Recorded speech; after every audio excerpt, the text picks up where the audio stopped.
నెల్లూరు జిల్లా బుచ్చిరెడ్డిపాలెంలో కమిషనర్ చంద్రశేఖర్కి పలు కాలువలు అక్రమాలకు గురయ్యాయని పలువురు ఫిర్యాదు చేశారు. దీంతో స్పందించిన కమిషనర్ కాలువలను సర్వే చేయడం మొదలుపెట్టించారు.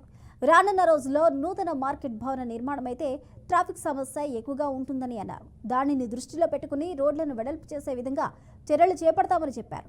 కాలువ కట్టలపై నివాసం ఉంటున్న వారు ఆక్రమణలు వదలాలని సూచించారు. లేని పక్షంలో చర్యలు తప్పవని హెచ్చరించారు.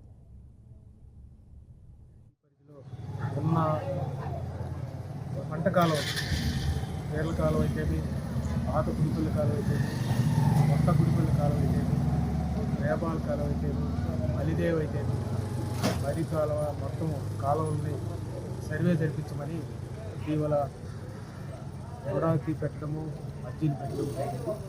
అట్లాగనే 2-3 ఆర్టీలు పెట్టడం కూడా ముఖ్యంగా ఈ రోడ్డు ఎంక్రోచ్మెంట్ ఉంది, పట్టించుకోవడం లేదని చెప్పి దాదాపు ఆర్టీ సంవత్సరం నుంచి పెట్టుకుంటూ వస్తున్నారు. పైగా రోడ్డు కూడా కంజెస్టెడ్ అయిపోయింది.